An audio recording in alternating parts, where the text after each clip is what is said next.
Who here remembers Google Nexus?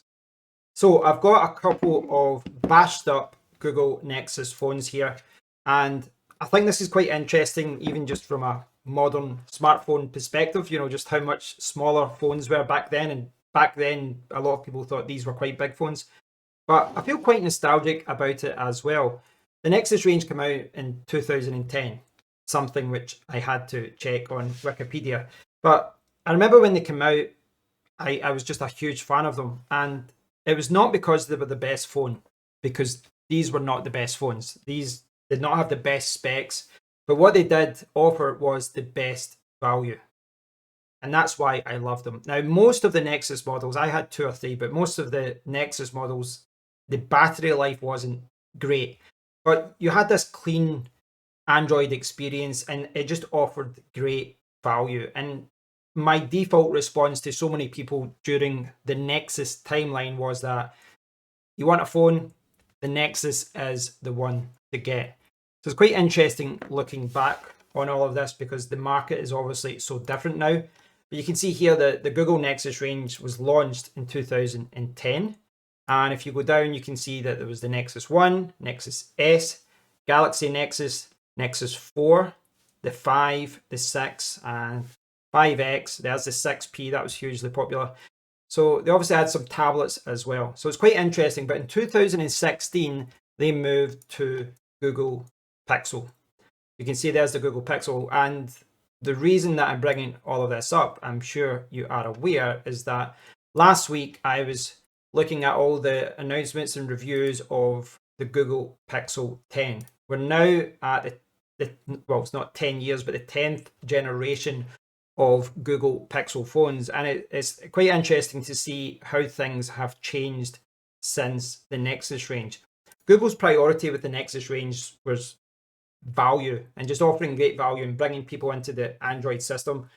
Maybe they had a long-term goal of changing, but whatever their goal was, without doubt, when they changed to the Pixel range, they pivoted. It wasn't about value. They were going for that premium Samsung Apple market. They wanted to go to the higher end of the market. And I didn't jump over. I was a huge fan of the Nexus range, but when you saw that the next phone was a couple of $100 more expensive, then the next phone was more expensive, then the next phone was more expensive, and over time they have just made it more and more expensive. Now that same criticism can be said about so many other phones on the market, but just from my own perspective, that's why I jumped from the Google platform and I didn't really jump onto the Pixel range. Now I have used a lot of Pixel phones. Just my brothers had some, my friends have all had Pixels, and I've played around with them, and they're very impressive. And I did have criticisms of the Pixel range years ago, but I do think that now, I think there's a very good argument that if someone, for example, was coming over from the world of Apple and they wanted to try out Android, the Pixel 10 range is the default answer. It's the safest bet for them. They're going to be very happy with what they get. It's a very premium experience, great camera system, etc. And yeah, it's just very easy to recommend, I think, to anyone who's looking for the best Android phone that's there. Now, I'm not saying that's the best Android phone. I just think it's just a safe bet. I really do think it's a safe bet that anyone jumping over to the Android world and they want a good phone, it's very easy to recommend a Pixel phone. Now, the new phones that are out here, the Pixel 10 here, I'm not going to go over everything, but you can see here we've got a new telephoto lens. It's more durable, 7 years of updates. All of this is good as well as the Pixel Snap. Pixel Snap is something that they've now brought in, which is pretty much their equivalent of MagSafe, which MagSafe is the equivalent of the magnetic system that I think it was the Palm Pilots or Palm Pres used years ago. But the new Pixel 10 Pro and Pro XL look excellent. Advanced AI on Pixel. Yeah, so it's one of those things. I don't think there's anything spectacular. There's no kind of gimmicky feature here that's really going to separate it from the competition. But what they're doing is just tweaking and enhancing the whole experience. I think it's a safe bet. And obviously we've got the Pro Fold, which is noticeably thicker than the Samsung Fold 7, etc. But it looks very good. But I think my main criticism with all of these phones is I do think that generally speaking, they're just a little bit overpriced, in my opinion.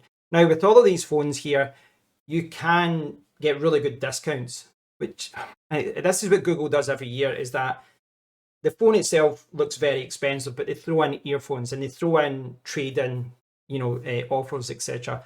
And I was chatting to Mr. Switch about that, the Hot UK Deals moderator who knows a lot about phones, and he was talking about the fact that you could buy Samsung phones and tablets for like £15, and that would give you like £300 trade-ins. So if you take advantage of to the trade-in system, all of a sudden these phones go from being quite expensive to quite reasonable actually. But you have to play that whole trade-in game. You have to use the credit and the offers, etc. I think the problem that I've got is that I am tempted to go to the Pro and the Pro XL, but I've got an Android phone from 2025, and I think that if you've got an Android phone from this year, or a really good one from last year, the new Pro and Pro XL look excellent, but it feels like a sidestep. It doesn't feel like a major upgrade. Whereas, if I went to a gaming phone or a flipping or folding phone, I feel like I would be getting something new. And they have improved the charging experience, but it's still not fast charging. It's not like, crazy, 80 watt, 100 watt fast charging. It's nothing like that. But yeah, it just feels like a sidestep to me. It doesn't feel like it's something that I should really go for at this time.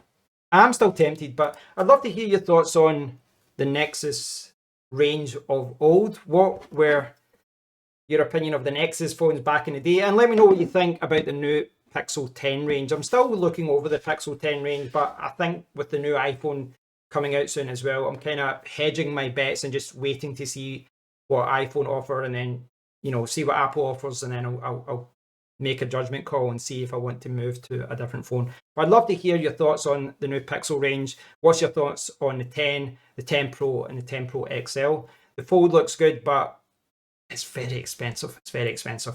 So thanks for watching, guys. I hope you've enjoyed the video. If you have, comment below, like, subscribe, all the good stuff. And until next time, take care.